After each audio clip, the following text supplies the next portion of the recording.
parti. Donc bienvenue au podcast Laine et Tricot. Laine et Tricot, c'est ma boutique de laine à Grenoble et en ligne, comme vous le savez déjà, parce que je l'ai répété 1000 fois. Pour les nouveaux, vous découvrez avec nous. Moi c'est Anna. Et aujourd'hui on n'est pas à la boutique, on est chez moi avec mon mur de laine et de fibres que vous ne voyez pas ici. Et de tissu encore plus haut. Et tout simplement parce que c'était plus simple pour moi aujourd'hui de le faire à la maison et parce que j'ai fait un peu je vous ai un peu demandé ce que vous vouliez, enfin ce que vous préfériez, et il y en a eu quand même pas mal qui ont préféré que je le fasse à la maison, certainement parce que je prends plus le temps à faire tranquillement et enfin je suis moins pressée par le fait que il faut que j'ouvre la boutique, etc., etc. Du coup, ça me le fait faire encore plus tôt parce qu'il est 8h30 du matin. Mais d'un autre côté, c'est pas si mal parce que comme ça me laisse le reste de la journée tranquille à la boutique pour travailler. Voilà, bref. De toute façon, là où je voulais arriver, c'est que je vais alterner. Donc, je vais faire un peu à la boutique, un peu à la maison. Selon ce que j'ai à vous raconter, il y aura des fois où ce sera plus facile pour moi de le faire à la maison parce que j'aurai pas forcément des choses à vous montrer de la boutique. Et quand je voudrais vous montrer des choses de la boutique, parce que des nouveautés, parce qu'il y a un patron qui est sorti avec une laine, ou parce que tout simplement pour moi ce jour-là c'est plus facile de le faire à la boutique, je le ferai à la boutique. Comme ça changera un peu. Ça fait un an qu'on a le podcast, parce que mine de rien c'est moi qui le fais, mais il appartient un peu à tout le monde. Et c'est bien de pouvoir changer, de pouvoir évoluer, de vous proposer d'autres choses. Alors j'aimerais beaucoup vous proposer des petits vlogs de ma vie à la boutique. Le seul truc c'est que je le ferai peut-être plus en été quand j'aurai un peu plus de temps. Actuellement ça reste encore la course grâce à vous. Il y a encore pas mal de choses à faire et du coup j'ai juste pas le temps, mais j'aimerais bien vous proposer ça, vous proposer des petits le chat va monter. Tu pourrais arrêter, tu ne fais jamais ça sur le podcast espagnol. Arrête, non, monte pas. Voilà. Je sais plus ce que j'étais en train de dire. Bref. Donc aujourd'hui, je l'ai fait à la maison aussi parce que j'avais tout à la maison, j'avais pas besoin de vous montrer d'autres choses. J'ai quand même pas mal produit ces dernières 3 semaines parce que ça fait 3 semaines que je ne tourne pas le podcast. Parce que la semaine dernière, vous avez eu un petit épisode qui n'était pas un épisode, qui était une interview avec avec Céline de Mademoiselle Petroni, et je voulais vous remercier par l'accueil que vous avez fait à la vidéo parce que ça a énormément plu. Il y a cinquantaine ou quarantaine de commentaires que vous nous avez fait en disant la même chose, vraiment comme quoi ça vous avait beaucoup plu. Il y avait aussi il y a beaucoup de personnes qui ont découvert Céline grâce grâce à la vidéo, soit parce que vous la connaissiez un tout petit peu mais pas plus que ça parce que Instagram parfois c'est assez limité sur ce qu'on peut présenter, soit parce que vous ne la connaissiez pas du tout. Donc je suis ravie que ma plateforme lui ait permis d'élargir son public à elle aussi. C'est quelque part le but quand je propose ça. Et aussi parce que ça vous a plu, le fait de pouvoir connaître un peu plus de son métier, enfin voilà, le format vous a plu. Je pense que j'en referai grosso modo un par trimestre ou un tous les 2 ans, 2 par an, pardon. Tous les 2 ans. Donc j'en ferai quelques-uns quand j'aurai l'opportunité d'avoir des créateurs, parce que j'ai pas non plus 30 000 créateurs autour de moi avec lesquels je puisse faire ça, mais bon, il y a 2-3 personnes déjà qui sont candidates à pouvoir le faire, donc voilà, c'est assez chouette. Je vous remercie énormément parce que c'est vrai on savait pas déjà si ça allait plaire ou pas, mais quand on l'a fait tout d'une traite, on n'a pas coupé, on s'est préparé pour le faire, on a fait quelques shots, mais on l'a fait tout d'une seule fois, on n'a pas coupé, il n'y a pas eu d'édition à faire, vraiment vous avez la version, la seule version qui existe de l'interview. Ça s'est passé très naturellement parce que c'est vrai avec Céline on a une très belle amitié, complicité et voilà, on s'entend super bien, donc voilà, c'était une conversation un peu entre amis, un peu plus formatée que ce qu'on a l'habitude de faire parce que fallait qu'on présente certaines choses et qu'on parle de certaines choses. Mais c'était top. Moi, je l'ai revu après et c'est vrai que c'est sympa. J'avais un peu le sourire aux lèvres. Donc voilà, c'était génial de vous proposer ça et que ça y est, autant plus. Et j'allais dire quelque chose d'autre concernant ça. Bah, j'ai oublié, donc c'est pas grave. Donc, commençons le podcast. Je sens que j'ai beaucoup de choses à dire que j'ai pensé qu'il fallait que je dise et que je vais oublier, mais c'est pas grave.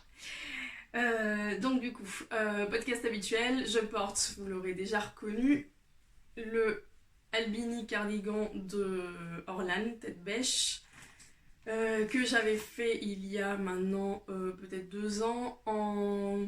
Je vais peut-être pousser un peu le rideau, comme ça vous voyez la bonne couleur. Voilà. En Moike Yarns marron, que nous avons eu... Enfin, cette année, on n'a pas eu la chance de pouvoir l'avoir. La production, vous savez peut-être pas, ou vous savez peut-être, que Moike Yarns a été... Non, si je mets comme ça fait trop de... Voilà.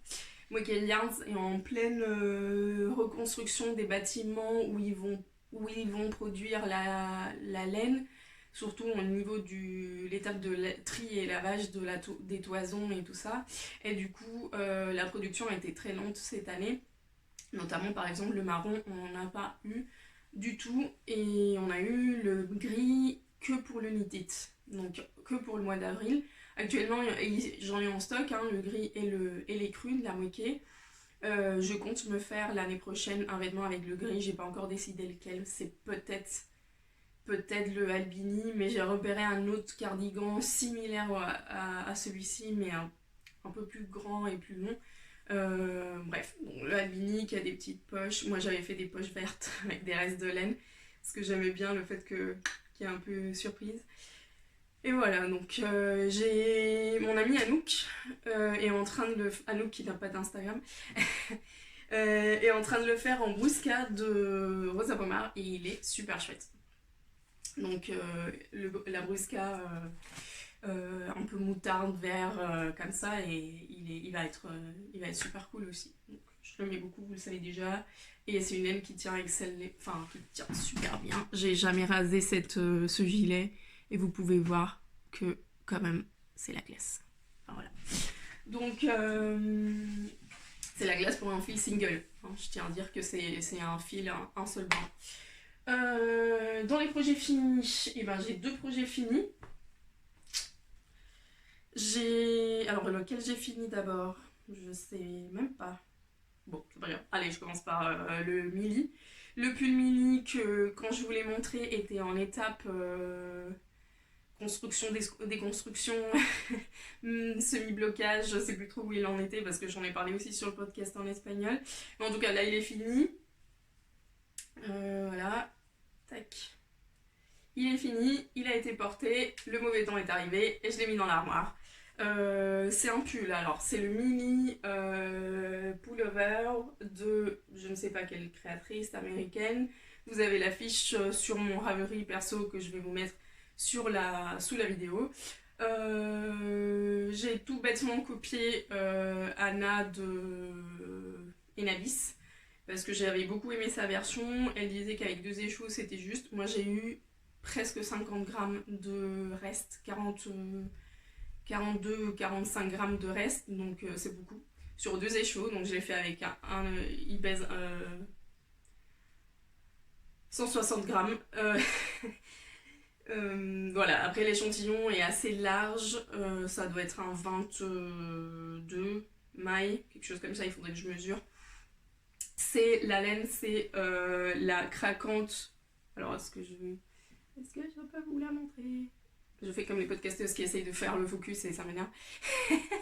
Il y en a beaucoup qui essayent comme ça, et puis moi j'ai pas la patience après d'éditer et de couper, donc voilà, je vais pas essayer de vous faire le focus, vous le voyez, je pense très bien. Donc c'est juste que la couleur est moins foncée que ce que vous voyez. Donc c'est le fil craquante de mon Chip Shop coloris Indiegogo, et il y a les petits neps de nylon c'est un effet tweedé. Voilà, donc c'est un truc hyper simple. Vous commencez par le haut, c'est un top down. Le patron est uniquement en anglais, donc vous commencez par le haut, vous faites ce raglan qui est quand même assez...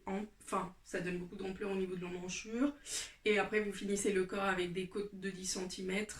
Et vous faites les petites manches avec des côtes aussi de 10 cm. Moi, je les ai fait un petit peu plus courtes parce que, voilà. J'aurais pu le rallonger un peu, mais l'esprit du pull est un peu de porter quelque chose crop top, comme ça. Et j'avais assez de laine pour le faire, mais c'est pas grave. Il me va très bien. C'est exactement ce que je voulais, d'avoir quelque chose de hyper... avec un drapé hyper... enfin, léger, quelque chose que je puisse même porter en été ou enfin, les journées un peu plus fraîches. C'est pas du tout quelque chose que je vais porter en hiver. Et cette base, je l'ai pas dit, c'est du BFL nylon super wash. Donc j'ai beaucoup aimé la tricoter. Et c'est marrant parce que avec le BFL, j'avais aussi parce que j'étais sur un échantillon peut-être un peu plus lâche, mais j'avais un rendu très irrégulier et après au blocage ça s'est complètement mis à sa place et le résultat est assez régulier, donc je suis assez contente. Voilà, c'était un projet qu'en le tricotant, j'avais dû détricoter tout ça. Je me disais, oula, ce pull, ça va être un gros fail. Et en fait, une fois terminé, une fois bloqué et à la bonne longueur, euh, j'ai adoré le porter et j'ai adoré le faire. Le deuxième projet fini que j'ai fini, c'est mes chaussettes fluorites. Que vous voyez, on est à j'allais dire Pietretta, mais on est à portée. Alors, les fluoristes, je vous avais présenté,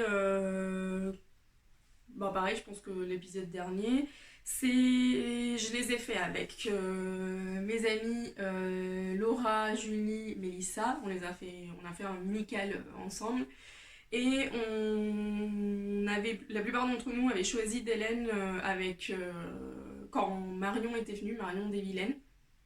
Ouais, c'est en train de se couvrir là, je sais pas si. Avec Marion Desvilaines. Et on avait pris ces petites boules de 20 grammes pour faire les fluorites. On avait pris 4 couleurs. Donc là, vous avez la couleur plus claire, la deuxième, troisième et quatrième. Et troisième et quatrième fondent très très bien. Donc si on. Là, ça fait un chouette fondu. Allez. Ça fait un chouette fondu. Je les adore. Elles sont vraiment très très bien. Le vert bleu, turquoise, mint, ce que vous voulez, ça va chaussette, donc laine nylon. Par contre, le reste, c'est MCN, donc Merino Cashmere Nylon. Et c'est la première paire que j'ai dans cette qualité-là. Et le cachemire a enfin, énormément, c'est beaucoup dire. Et le cachemire, c'est... alors, est-ce que vous le voyez? Bon, je vois rien de ce que vous voyez. Voilà, là, vous voyez peut-être. Ça crée un sacré halo de cachemire, en fait. Le cachemire avec... ceci, je les ai portés beaucoup. Je les ai beaucoup portés. Et je les ai portés avec mes bottes. J'ai des docks. Et les docks, elles sont assez costauds. C'est un cuir assez dur. Et du coup, ça les a frottés pas mal. Mais ça a juste fait un petit halo de cachemire.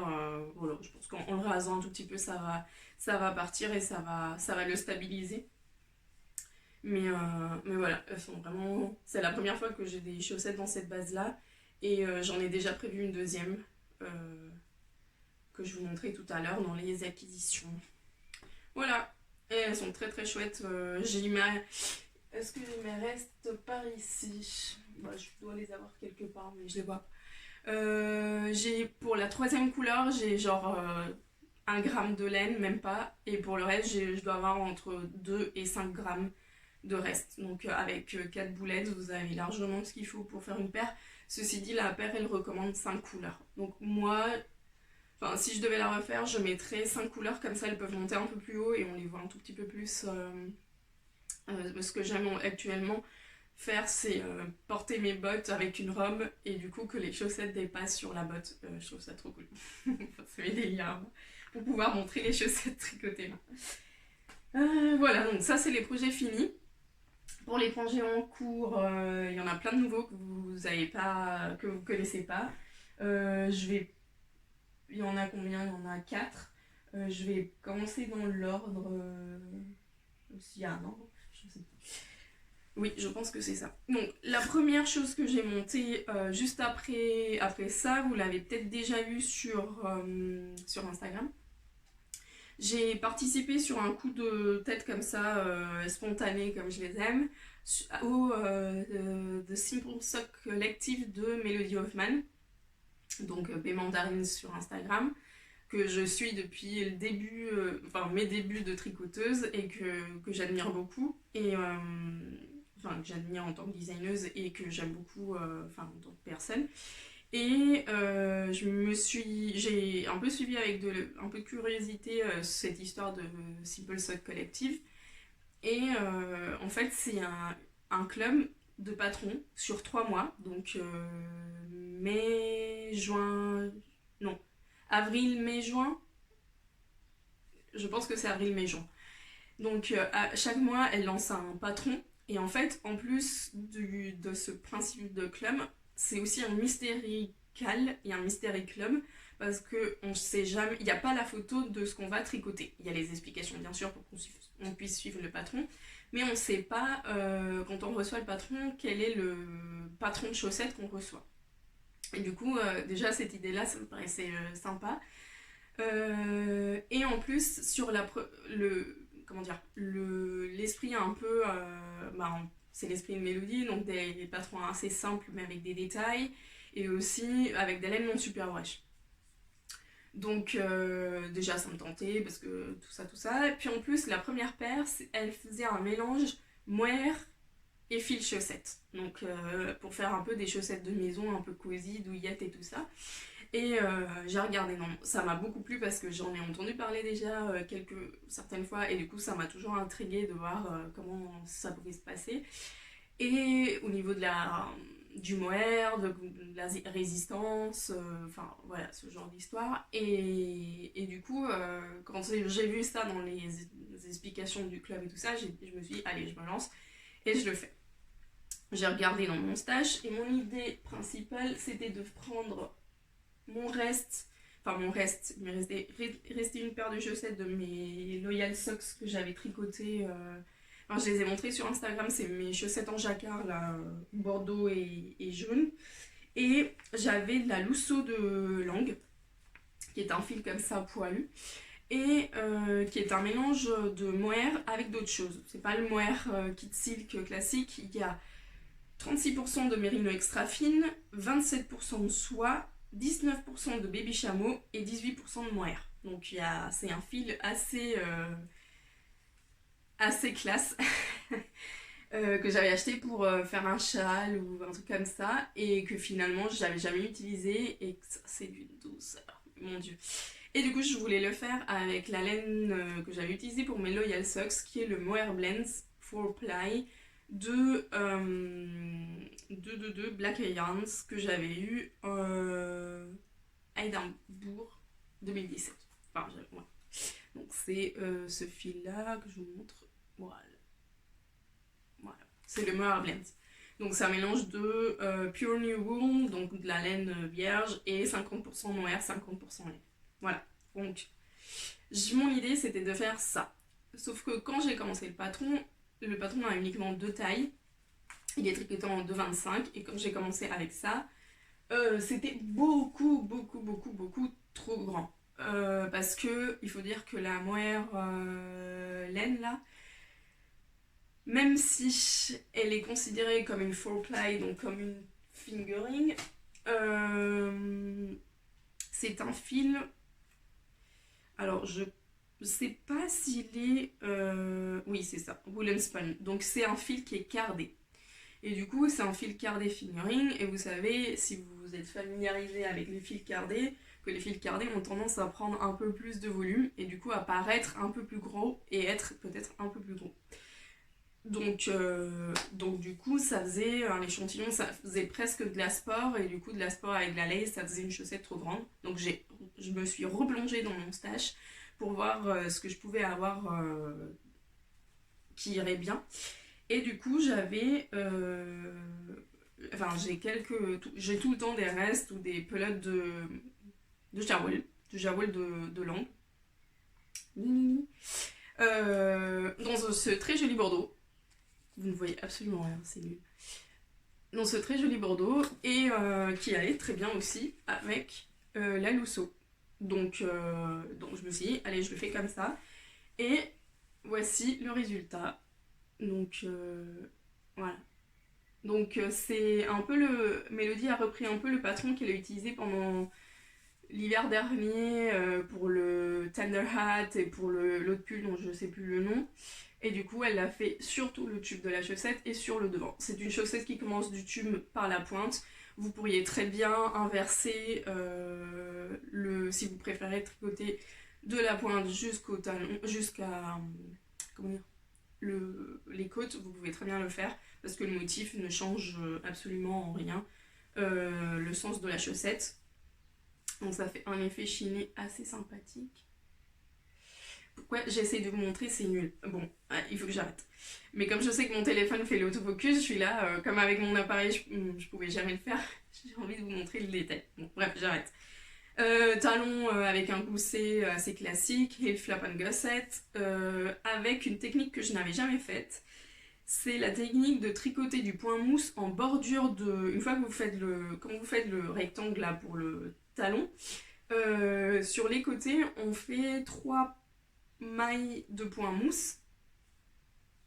Et du coup, le relevage de mailles sur le point mousse est beaucoup plus net et fait beaucoup moins de trous que sur le jersey classique, enfin les mailles qu'on glisse là en début de talon. Donc ça, c'est une idée que je vais reprendre et que je vais utiliser à partir de maintenant parce que c'est vrai que c'est beaucoup plus net. Et ça fait pas de petits trous, c'est vraiment top.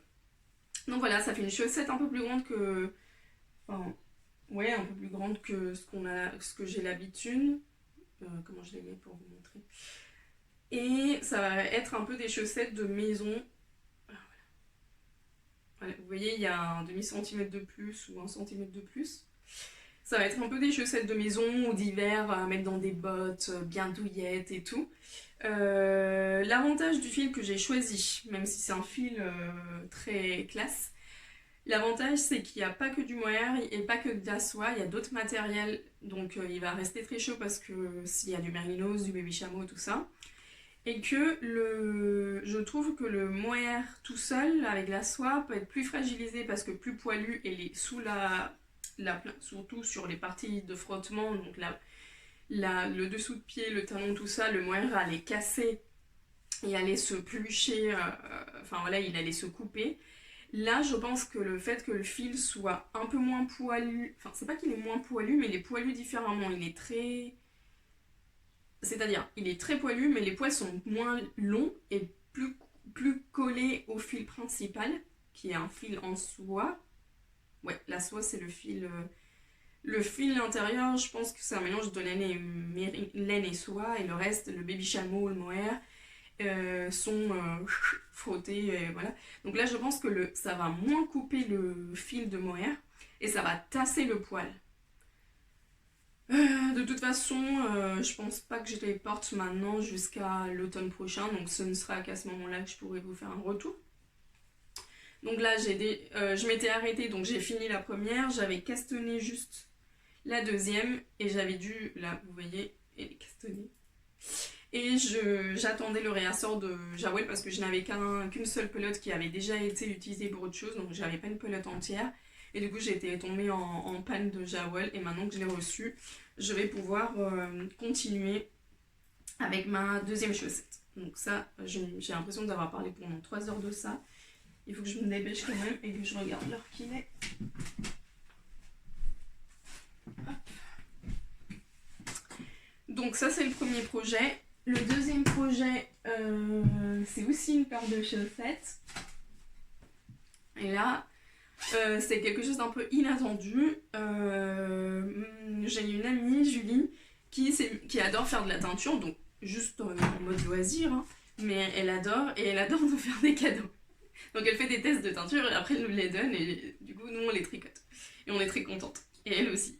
Et du coup elle m'a fait cadeau d'un écheveau teint d'un écheveau teint qui est un écheveau une des qualités que je vends en boutique en laine à teindre. Donc en boutique j'ai 2 qualités de laine à teindre, j'ai un Merino nylon classique, fingering, et un BFL Superwash nylon en...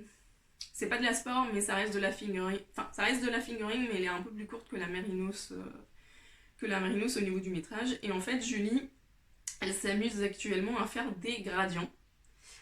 Et elle a fait un gradient en fait, elle a fait sur un écheveau de 100 grammes un double gradient. Donc un gradient qui allait du rose vers le bleu et après du bleu vers le rose. Je sais pas si c'est très clair.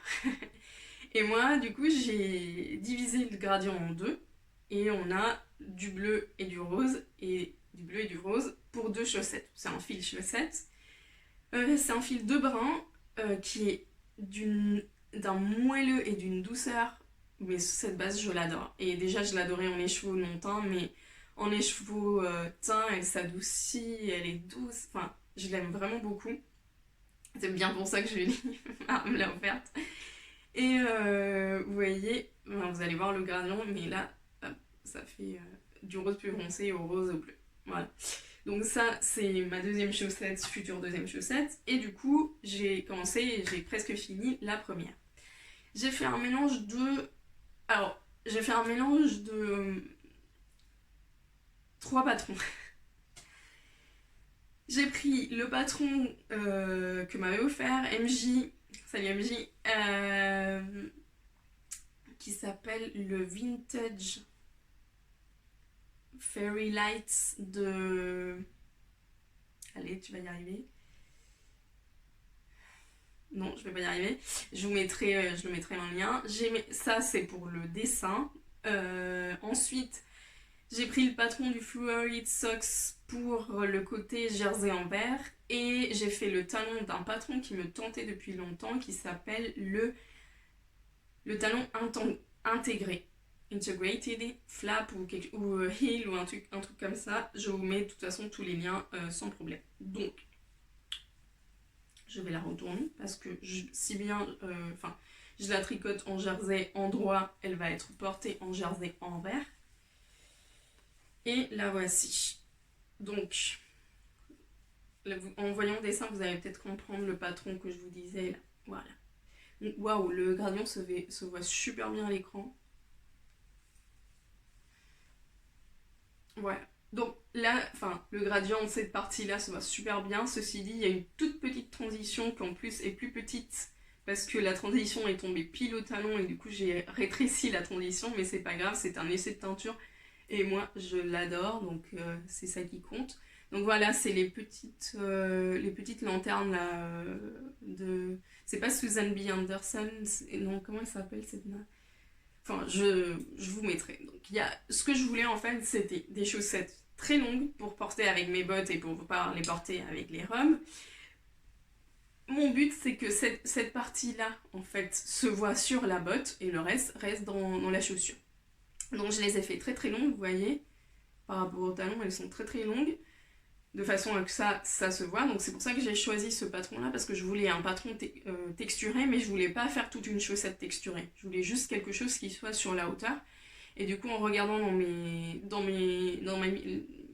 favoris et dans ma bibliothèque, j'ai retrouvé ce patron là que MJ m'a fait offert. Et du coup, hop, maintenant je fais, là c'est du jersey en vert, je le tricote en jersey en droit, et j'ai fait le talon intégré là. C'est un patron en anglais, je pense pas qu'il soit traduit, qui a un patron qui ressemble beaucoup au talon de la... Voilà, ça fait une sorte de... Il ressemble beaucoup au talon des Fluorite Socks. En fait, c'est des talons où on n'a pas à tricoter à plat et après relever des mailles et après faire des diminutions. Donc c'est bien parce que d'un seul coup, on fait tout le talon et si jamais cette histoire de relevage de mailles vous perturbe, le talon des Fluorite et le talon de ce talon-là sont très bien pour ça.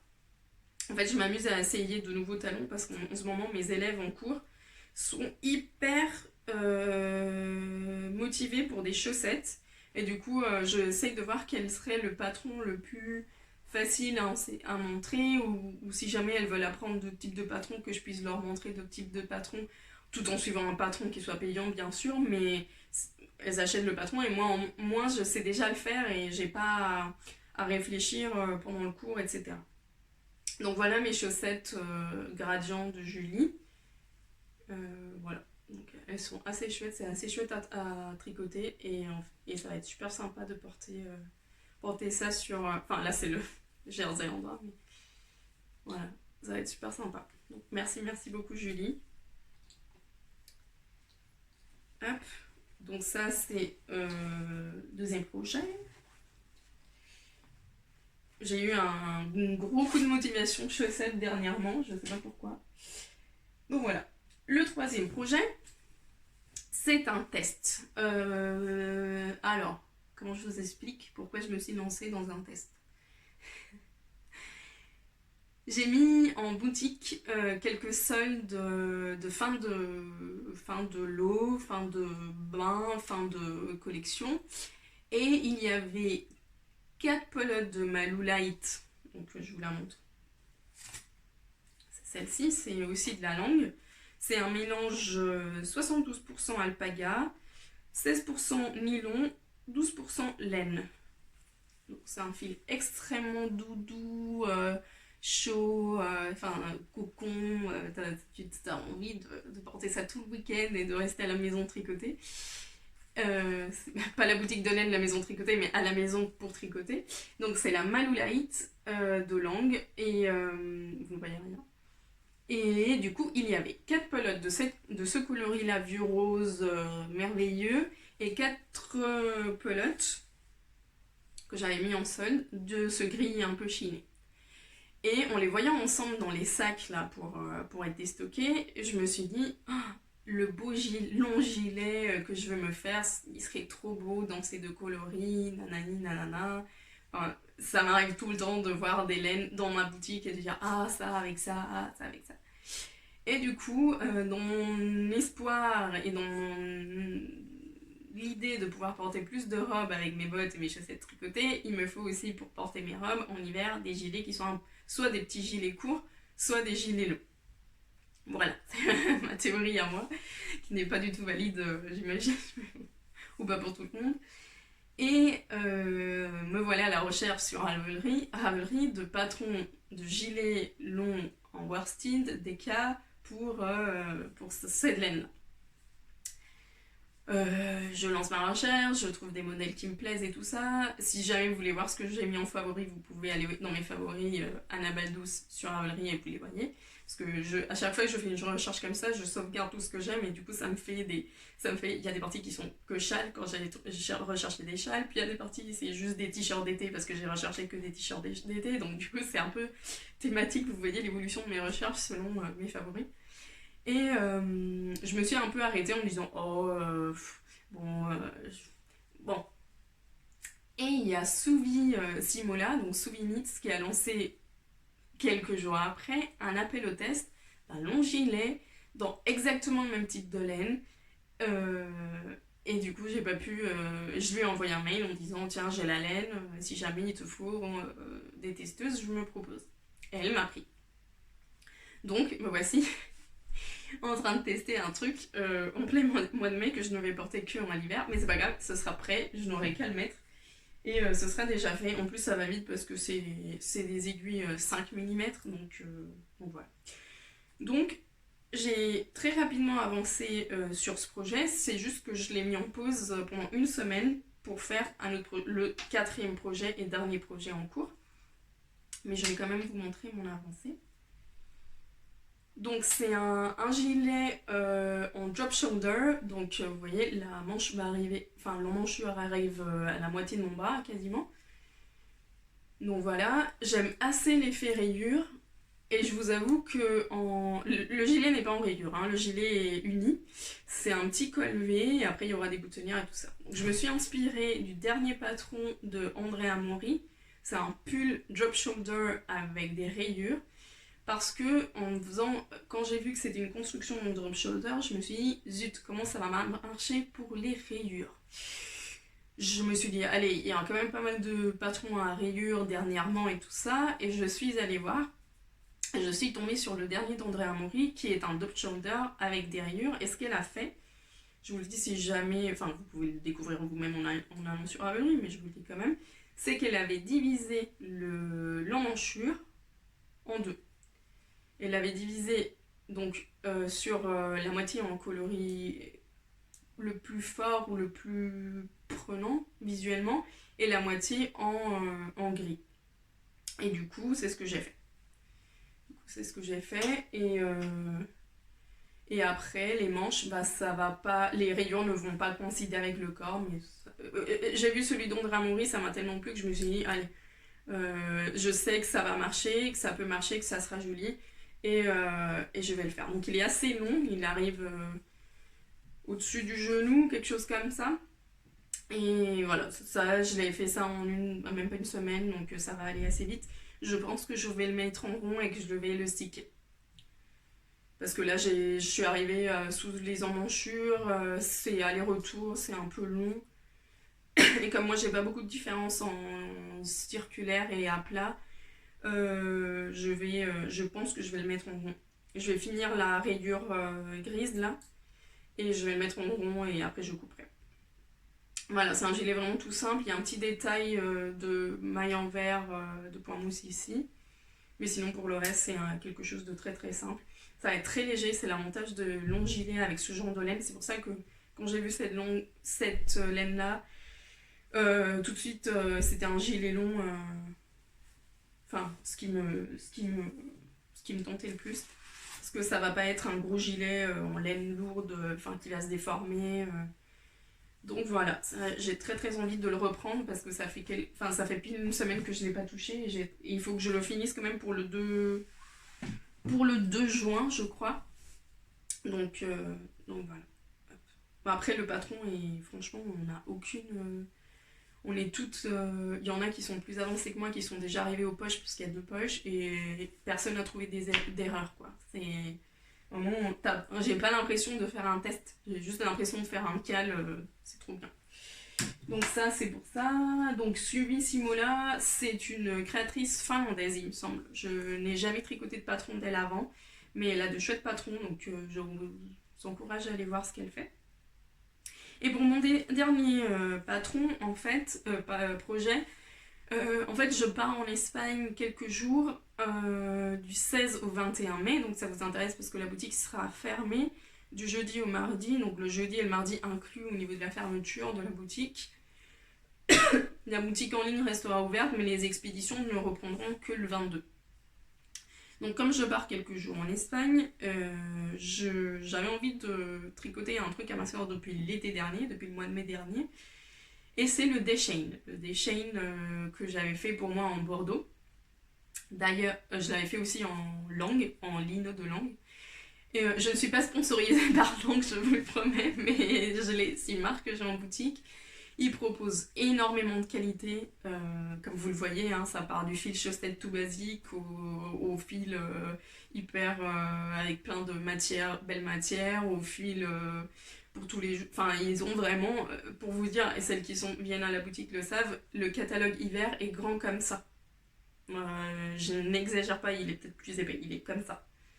Et le catalogue été est un peu plus fin, mais le catalogue hiver, il est grand comme ça. Et je pense qu'il me manque quelques fiches. Donc imaginez-vous la quantité de qualité et de coloris qu'ils ont. Bref. Donc j'avais fait mon Day-Chain Bordeaux en lino de chez Lang. C'est un lin 100%, mais qui est en chaînette.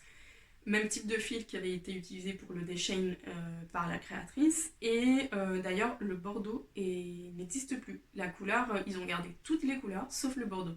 Donc, si vous voulez faire le même Day-Chain que moi en Bordeaux, ça ne va pas être possible, je suis désolée. Par contre, il y a d'autres couleurs qui sont très très belles. Vous pouvez déjà aller en voir sur mon site parce que j'ai réactualisé le stock. Et là, je pense que je vais en commander quelques-unes de plus. Quelques coloris de plus. Et du coup, ma soeur, ça lui avait beaucoup plu et je lui ai dit, bah tiens, choisis une couleur, comme ça je te le fais et j'ai le temps de te le faire avant de te voir au mois de mai. Donc, le voici. Elle a choisi ce gris bleuté, c'est un gris... ouais, c'est un gris bleuté en fait, c'est un gris, comme les chats chartreux un peu, c'est ce coloris. Donc voilà, là ça fait pile une semaine que je l'ai commencé, hier ça faisait une semaine que je l'avais commencé. Cette fois-ci, j'ai suivi le patron à la lettre. C'est-à-dire, l'année dernière, j'avais voulu faire mon intéressante et j'avais dit, je vais le tricoter à plat. Donc, le patron, c'est un top-down. C'est 2 rectangles qu'on assemble et après, on relève des mailles pour les manches pour faire des petits tubes pour les manches. Enfin, jusqu'à là, il n'y a pas de souci. Mais le patron est tricoté à plat. Donc, on fait un rectangle. Ensuite, on fait le rectangle pour le dos. On assemble et on fait les manches.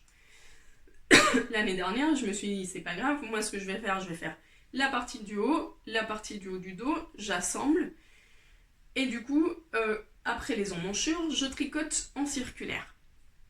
Pas de souci pour ça, sauf que, comme c'est du lin, c'est à une densité différente à la laine, comme en plus, il est tricoté en aiguille 6, et c'est assez déjaugé, enfin, vous voyez, c'est assez transparent comme tissu, hein. Et ben ça ne tient pas énormément bien. Enfin, c'est pas que ça tient pas, mais avec le poids et tout ça, ben au fur et à mesure que tu portes ton truc semaine après semaine, ben ça descend, ça descend. Et après, quand tu le relaves, hop, ça remonte, et après ça descend, et puis hop, tu le laves et ça remonte, et voilà. Donc je me suis dit, je vais pas faire ça pour celui de ma soeur, je vais suivre le patron à la lettre, je vais tout faire comme indiqué, et du coup, je vais pouvoir comparer si les coutures qui sont faites pour les côtés tiennent mieux le lin. Donc ma soeur va me dire, en le portant, et je pense qu'elle va le porter assez rapidement parce qu'en Espagne il commence déjà à faire chaud, je vous montre ça, mais en fait ça se voit pas parce que c'est une couture invisible, mais là voilà, j'ai fait les coutures pour qu'elle puisse me dire si les coutures tiennent mieux, et je pense que oui, parce que si je fais ça, vous voyez, c'est beaucoup moins élastique que si je fais ça en plein tissu, hein. Ça c'est le tissu sans la couture, donc vous voyez l'élasticité, et si je fais ça sur la couture, vous voyez qu'il n'y a plus d'élasticité. Donc rien que ça me rassure et ça me dit qu'il va mieux tenir le poids du lin et qu'il va mieux tenir ce type de tissu. Je pense, en tout cas. Voilà. Donc aucune difficulté pour ce patron. L'avantage c'est que j'ai pas eu l'impression de tricoter le patron 2 fois parce que comme cette fois-ci je ne l'ai pas modifié, ben c'était un peu différent. La seule chose un peu pénible c'est de tricoter le dos pas parce que c'était en aller-retour, mais parce que c'est un immense rectangle à tricoter. Mais bon, comme c'est en aiguille 6, ça va très vite. Je crois que je l'ai fait en 2-3 jours, donc en 2-3 soirées, même pas. Donc voilà, enfin franchement, un vrai régal à tricoter, ça va vite, c'est... Puis voilà, j'ai fait la deuxième taille parce que ma soeur le voulait un tout petit peu plus grand que le mien. Et vous voyez, sur moi, ma soeur est un peu plus grande, mais elle est plus grande de taille, mais elle a plus ou moins le même corps que moi. Et l'emmanchure va arriver assez basse, comme le patron. Et après, je ferai des toutes petites manches qui lui arriveront à peu près là. Bon, elle a les bras beaucoup plus longs que les miens, ça par contre, c'est vrai. Donc là, il me reste plus qu'un... J'ai rentré tous les fils, j'ai fait les coutures, j'ai pas fini les coutures... Enfin, je suis arrivée jusque-là pour la couture. Mais ça, je ne finirai que sur ma soeur parce que ma soeur, autant moi j'ai des épaules carrées, ma soeur a des épaules beaucoup plus rondes. Donc j'ai peur que ça tombe trop sur elle. Donc ça sera la dernière finition à faire sur elle. Et là, il me reste plus qu'à relever les mailles. D'ailleurs, petite astuce pour relever les mailles. Quand vous relevez les mailles sur des tissus qui sont très déjaugés comme ça ou avec des grosses aiguilles, tout ça, pour que ce soit plus joli et qu'on voit pas, il n'y a pas trop de trous et tout ça, la petite astuce c'est de relever des mailles avec des aiguilles un tout petit peu plus petites. Donc là par exemple, moi je vais les relever avec du 5 mm et comme ça on ne verra pas trop d'écart entre les mailles et on évitera un peu ça. Et puis après je mets avec mes 6 mm et je tricote en 6 mm. Voilà. Donc voilà, les manches et il sera fini. Fini. Voilà la couleur un peu à la lumière. Voilà. Donc c'est chouette, si je le finis ce week-end, ça veut dire que je pourrai le bloquer et que jeudi, quand j'irai chez moi, il sera tout sec et tout beau pour le donner à ma soeur. Lino de l'ambiance. Voilà. Donc si vous voulez revoir à quoi ressemble la pelote, c'est ça. Voilà. Et le fil, c'est une chaînette. Voilà. Là, c'est le coloris 70. Et il y a 50 grammes, 110 mètres. Voilà. Donc ça, c'est tous mes projets en cours au niveau du tricot. Il il est déjà 25. Allez, j'ai encore 10 minutes. En vrai j'ai un peu plus, mais bon. Ça, c'est pour ce que c'est le tricot. J'ai un petit projet crochet que je vous avoue, comme j'étais hyper concentrée sur mon déchaîne, j'ai pas eu le temps de reprendre, mais c'est le petit unboxing que je vous avais fait sur les patrons, enfin sur les kits Tuft que j'ai reçus en boutique. Je vous ai fait une petite vidéo pour vous présenter ce que contient le kit, donc vous pouvez aller le voir. En gros, le kit contient tout ce qu'il vous faut pour tricoter pour crocheter la petite peluche. Ma petite peluche ressemblera, j'espère, à ça. Donc c'est le chat. C'est Alexandre le chat. C'est la compagnie Tuft, qui est une compagnie britannique. Et moi j'ai pris un patron débutant, donc c'est des numéros en fait. Voilà, donc moi j'ai pris le numéro 1, Complete Beginner, à la française. Donc débutant total. Et j'ai fait le corps. Donc ça c'est le petit ventre et ça va être le cou. Et maintenant il me reste plus que les articulations, enfin les pattes, les extrémités, la tête, les oreilles. Donc franchement, hyper facile à faire. Il y a le patron dedans. Alors le patron, il vous explique pas comment faire le cercle magique, il vous explique pas comment faire les coutures et le rembourrage. Mais sur tuftuk.com, ils ont des tutos avec toutes les techniques, comment faire la maille serrée, comment faire les diminutions, comment faire les augmentations. Elles sont en anglais, mais vous n'avez pas besoin de comprendre la langue parce que c'est très visuel. Donc voilà, c'est vraiment accessible aux débutants qui ont envie qui veulent se prêter à faire des petites recherches. Bien sûr, quand on est débutant, on ne peut pas s'attendre à avoir tout et que ça se fasse à la limite tout seul. Il faut travailler, il faut pratiquer, il faut défaire, refaire. Mais ça fait partie de la vie. Hein. Donc voilà, je suis assez contente. Il y a quelques petits défauts, des petits trous un peu plus lâches, par-ci par-là. Mais en gros, je suis assez contente pour un premier projet qui ressemble il ressemble pas encore à quelque chose, mais qui va ressembler à quelque chose. C'est de la laine, c'est pas du coton, et j'aime beaucoup cette qualité-là. Donc voilà, vous pouvez aller voir la vidéo de l'unboxing, parce que vraiment je vous fais le détail. Le détail unboxing, ça veut dire en anglais ouvrir la box. Okay, donc voilà, vous avez toutes les informations là-dessus. Et en projet filage, parce que oui, je suis à fond filage dernièrement. J'ai beaucoup avancé sur mon plus vieux projet de filage. Alors ça va faire un peu de bruit, je m'excuse. C'est une tresse de mélange que j'avais acheté chez Contessa Blaze en ligne. Et c'est un mélange Merino, Shetland, Baby Alpaga et Tencel. Donc ça ressemble Pardon pour le bruit. Ça ressemble à ça sur la fibre en fait. Je les ai divisés en petits trucs comme ça que j'ai déjà étirés parce que j'ai de plus en plus de mal à filer de grosses quantités. J'ai beaucoup filé des petites quantités parce que je faisais des essais, parce que voilà, j'avais envie d'un truc rapide. Et là, j'ai beaucoup de mal à filer de grosses quantités parce que je m'ennuie très rapidement quand c'est des fibres comme ça. Quand c'est des fibres teintes à la main, qui a des répétitions différentes et tout, encore ça va, mais quand c'est des fibres comme ça, c'est vrai que je peux m'ennuyer. Comme je passe pas des heures et des heures à filer, je peux m'ennuyer parce que du coup, pour filer un projet, je passe des mois. Celui-là, j'avais commencé autour de Noël.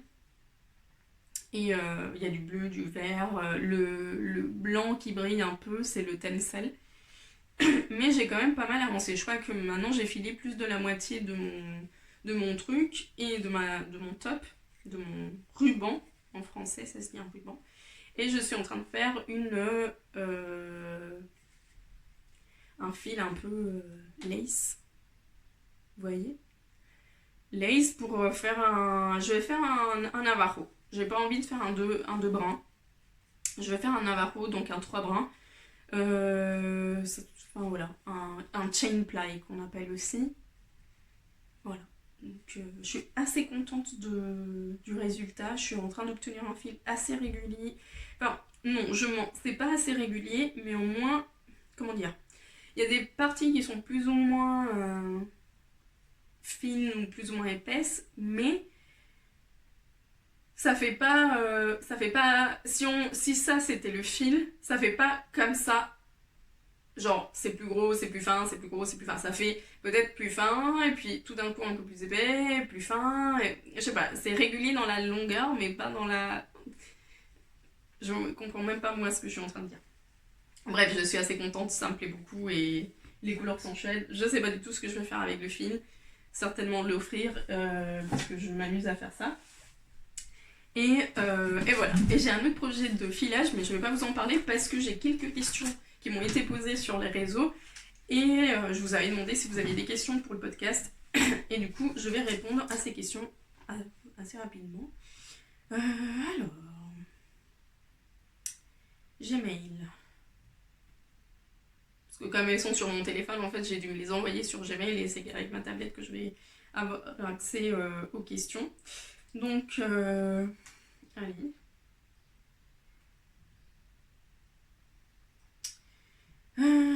Alors, il y a Solly Green qui me dit, c'est pas vraiment une question, mais c'est une sorte de recommandation de voilà. J'aime beaucoup quand vous parlez des qualités de laine différentes à conseiller pour tel ou tel modèle. J'ai envie de dire, je le fais quasiment tout le temps parce que c'est rare que j'utilise la même laine pour les modèles. Voilà, donc vous avez tout le temps des recommandations de différents fils. Donc merci Solly Green. Alors, il y a Bipolette qui me demande comment choisir son fil quand on ne possède pas celui préconisé par le patron. On vous demande un fil X machin et vous n'avez pas ce fil là. Bah, déjà, vous allez sur la fiche Ravelry, vous allez dans le type de fil qui a été employé et ils vont vous dire l'épaisseur. Donc l'épaisseur, ils vont vous dire fingering, ils vont vous dire worsted, ils vont vous dire DK, ils vont vous dire l'épaisseur. Donc mettons que c'est un fingering. Un fingering, vous savez que c'est du 400 mètres pour 100 grammes. Donc déjà, vous pouvez soit vous aider par ça, donc vous allez dans votre boutique de laine, en ligne ou physique, et vous dites, ok, bah, je vais regarder, généralement les boutiques en ligne, elles vont vous mettre par épaisseur. En tout cas, moi je l'ai comme ça. Donc imaginez que sur vos patrons, ils vous disent fingering, vous allez chez la Tricot, vous allez type de laine, et vous allez sur fingering, et moi je vous aurais mis tous les fils qui sont fingering dans ma boutique pour que vous puissiez choisir. Mettons que vous ne saviez pas ce que c'est un fil fingering. Et ben moi je suis en train de vous le dire maintenant, un fil fingering c'est un fil qui se tricote entre du 2,5 et du 4. Oui, c'est assez ample. Pourquoi? Parce qu'on ne tricote pas toutes de la même façon et l'usage qu'on va donner au fil n'est pas toujours le même. Un fil fingering ça peut être très bien un fil chaussette et on va le tricoter entre du 2 et du 2,5. Mais un fil fingering peut très bien être un fil utilisé pour un pull ou pour un châle et on va tricoter peut-être entre du 3 et du 4 selon si on tricote plus serré ou pas. Donc ça déjà c'est la première étape. Et du coup, ce fil fingering, vous savez qu'il fait 400 mètres pour 100 grammes. Donc quand vous allez voir les pelotes qui pourraient ressembler, vous allez un peu regarder le métrage aussi. Ceci dit, toutes les fingerings n'ont pas exactement le même métrage. C'est pas du blanc sur blanc ou du noir sur noir. Il y a toute une échelle de gris qu'il faut contempler aussi. Donc mettons que vous tombez sur un fil qui fait 185 mètres pour 50 grammes. On est presque à 200 mètres pour 100 grammes, donc presque à 400 mètres pour 100 grammes. Et bien ce fil pourrait être éventuellement utilisé pour votre patron. Mais, et là le grand mais est à tenir en compte, et vous allez me dire Anna t'es chiante avec ça. Off. Mais c'est important, on ne tricote pas toutes de la même façon. Tout comme je vous avais fait un parallèle dans les tout premiers épisodes avec l'écriture, est-ce que vous écrivez toutes pareilles? Non, il y en a qui vont avoir une écriture grande comme ça, et il y en a qui vont écrire tout minuscule. Bah nous, on tricote, c'est pareil. Il y en a qui vont tricoter grand comme ça, il y en a qui vont tricoter petit comme ça. Donc, avec ce fil-là, vous avez imaginé, enfin, ils vous ont dit, on a utilisé un fil fingering, mais attention, quel est l'échantillon qu'elles ont utilisé avec ce fil fingering? Parce que moi, quand c'est des patrons de Caitlin Hunter et qu'elle utilise un fil fingering mais qu'elle a un échantillon de 22 mailles, moi personnellement, qui tricote serré et qui aime un rendu serré, parce qu'il y a ça aussi, il y a le type de tissu qu'on aime tricoter et qu'on aime porter. Donc moi par exemple, je vous redis, Caitlin Hunter, un patron fingering, 21-22 mailles. Moi personnellement, je sais que soit je veux un effet déjaugé printanier et du coup je fais un peu comme le mini, mais c'est pas quelque chose que je vais pouvoir porter en hiver, soit je me dis, ok, moi, pour ce type d'échantillon, je vais plutôt prendre une Sport ou une Deka, qui sont des fils un tout petit peu plus épais, qui vont me permettre de garder l'échantillon, tout en ayant quelque chose d'un peu plus serré, moins déjaugé, et que je pourrais mettre en hiver. Donc vous voyez, il y a une totalité de choses à prendre en compte. Le mieux, c'est de vous adresser à des personnes qui, soit en ligne, pourraient vous recommander, donc des propriétaires de boutiques de laine, soit votre boutique de laine locale, lui dire, écoutez, j'ai ce patron-là, j'aimerais tricoter, il se tricote en 3 toits et demi, un fil type comme ça, qu'est-ce que vous avez pour me recommander? Et à partir de là, vous faites de la recherche. Moi j'ai des demandes de clientes qui me demandent, et moi non seulement je vais vous dire vous pouvez utiliser ça, mais généralement je vous fais un petit topo sur les fils, et en disant quand vous recherchez ça, vous savez que sur le patron, je vous redis un peu ce que j'ai dit là, mais attention de votre façon de tricoter, si vous tricotez là. Et après il y a le tissu, est-ce que le tissu me plaît? Et est-ce que, voilà, ça vient aussi avec l'expérience. Après avec l'expérience, on peut changer d'épaisseur de fil, on peut faire ce qu'on veut en fait. Donc voilà, n'ayez vraiment pas peur, c'est qu'avec la curiosité et en essayant de s'agrandir en connaissance que vous allez pouvoir maîtriser tout ça. Donc par exemple, mettons que je veux tricoter un patron de Caitlin Hunter en fingering qui a du 22 mailles. Moi je peux dire, ok, moi j'ai le fil fingering que je vais utiliser, mais je ne vais pas le faire en 22 mailles. Moi je vais le faire en 26 mailles, qui est l'échantillon qui me plaît en fingering. Et je sais que je vais avoir un échantillon plus serré, donc je vais avoir une taille beaucoup plus petite. Donc au lieu de tricoter la taille S, je vais peut-être devoir tricoter la taille L pour avoir la bonne taille, mais avec l'échantillon que j'aime. Donc ça aussi c'est une autre possibilité. Je vous en mêle pas plus les pinceaux parce que je sais que c'est une question qui pour les débutants intermédiaires qui sont pas encore là-dedans, ça paraît très vaste et très compliqué, mais franchement j'étais comme vous il y a 2 ans et maintenant... maintenant c'est pas flou dans ma tête, mais parce que c'est de la pratique et mes amis c'est pareil, maintenant elles sont complètement capables alors que peut-être au début pareil, ça vient vraiment avec la pratique. Donc n'hésitez pas à demander, n'hésitez pas à vous informer, n'hésitez pas à écouter les podcasts, n'hésitez pas à lire. Je pense aussi que si... n'importe quoi. Liz Taylor, dans son livre Je me mets au tricot, a fait aussi une partie sur les fils. Donc franchement, plus d'informations vous aurez, plus vous serez capable de savoir choisir, de savoir adapter et de savoir utiliser le matériel que vous avez devant vous. Une autre question. Ton premier jacquard, me demande Emza Lizamar. Je suis désolée pour la prononciation de vos pseudos si c'est pas ça, mais voilà. Donc elle me demande mon premier jacquard. Donc je suis allée voir dans mon compte Ravelry. Et mon premier jacquard, c'était un col de Caitlin Hunter, pour le coup, que j'avais fait en jacquard. Je vous ai ouvert le... Voilà, c'est celui-là. Donc c'est ce col-là. C'est le Glacier Park de Caitlin Hunter. Et franchement, je me suis quand même pas mal sortie. J'ai adoré le faire. J'ai fait très rapidement pour un premier jacquard. Et je me suis rendu compte de l'importance de tout de suite. Comme j'avais des fils très très contrastants, je me suis tout de suite rendu compte de la différence de le fait de ne pas positionner tout le temps la même chose, parce que je savais pas la question de, comment on appelle ça, la dominance des couleurs, je n'étais pas du tout au courant, et tout de suite je me suis rendu compte que si je ne mettais pas les fils dans le même côté, les couleurs ne ressortaient pas tout le temps de la même façon. Donc c'était un bel exercice si jamais vous avez envie de vous lancer, c'est un patron hyper joli et hyper facile. Alors, Elisabeth Mathim me dit une question au sujet du tricot méthode continentale.